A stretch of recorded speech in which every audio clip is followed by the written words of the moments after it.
2000, so it actually had teeth. Ours doesn't have any teeth.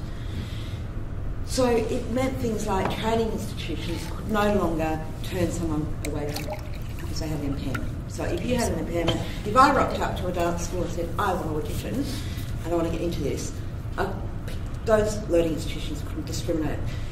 That was quite freaky for lots of areas as well, but so they put into place lots of training schemes to get disabled people up to date, to be able to audition and things like that.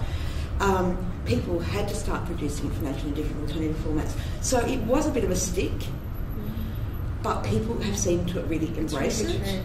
Yeah. And so sometimes when I hear things about, we won't mandate something, I would argue against it. Sometimes you need the carrot and the stick, and I don't think the carrot is working enough in this country. No. I mean, I had an interesting conversation with the BBC. You were there, weren't you? Yeah. About, I said to the person I was talking to, because they've got an amazing employment program, and I said, why do you think this happens? Is it, obviously it comes from the top, and why do you think they're so motivated to actually do this, And he said, he just kind of went, they have to. There's no choice. And I'm just going, they're publicly funded.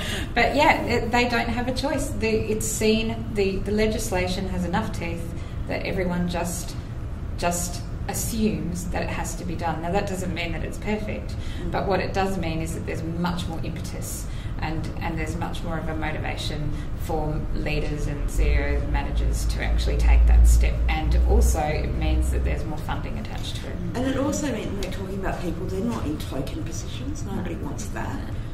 But these are highly skilled people that we're talking about that possibly in Australia wouldn't